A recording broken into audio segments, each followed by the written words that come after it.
Abakurikiye video yatambutse navuze sobanukirwa urukundo igice cya mbere. Uyu munsi ndagira ngo twongere dukomeze urugendo urukundo nyarukundo igice cya kabiri. Turifashisha umurongo wa Saint Paul mu Banyakorinti ba mbere umutwe wa 13 umurongo wa 4 aho avuga ngo urukundo rurihangana, urukundo rugira neza, urukundo ntirugira ishyari. Ayo magambo atatu yonyine ariyo tuvugaho gatoya. Kwihangana ni ikintu gikenewe mu buzima, muri sosiyete aho turi hose. Kwihangana birakenewe mu bo tubana, mu bo twashakanye, mu bo Imana yaduhaye kubana nabo buri munsi. Turatandukanye, buri muntu wese agira imiterere y'inyuranye n'iyundi. Hari abarakara vuba, hari abakora buhoro buhoro. Buri muntu wese akeneye kwihanganira mugenzi we kuri buri kimwe cyose. Niyo mpamvu uyu munsi nshatse ko tuvugana ku kwihangana. Iyo umuntu akugiriye nabi ugomba kumwihanganira, ni rwo rukundo nyarukundo. Umuntu nakugirira nabi ntumwiture nabi.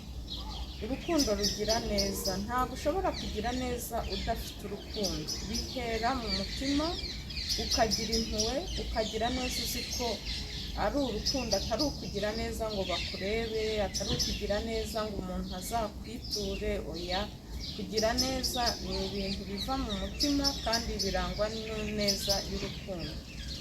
Urukundo ntabwo rugira ishyari.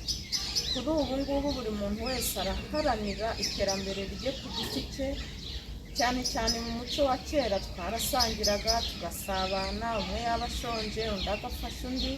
Ariko ubu ngubu umuntu araba agiye no gutera imbere, umuntu akamugirira ishyari, agaharanira ko ahubwo n'iterambere yari agezeho risubira hasi. Umuntu yaba ashaka akazi, aho kugira ngo umwifurize kukageraho unabimufashemo, ahubwo ukagira ishyari ko agiye kugusiga mu gutera imbere, ahubwo ugaharanira kumusubiza hasi. Mu ishuri abanyeshuri baratsinda, aho kwishimira intsinzi ya mugenzi wawe ukagira ishyari ati kubera icyo atari ngewe.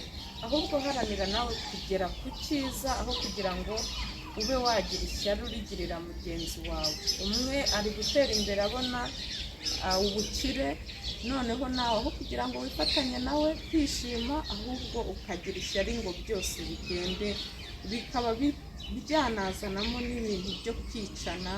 Kuko umuntu yateye imbere agusize, ntabwo yagusize, ahubwo nawe uharanira gushaka ibyaguteza imbere. Icyo nicyo nagira ngo uyu munsi twigeho.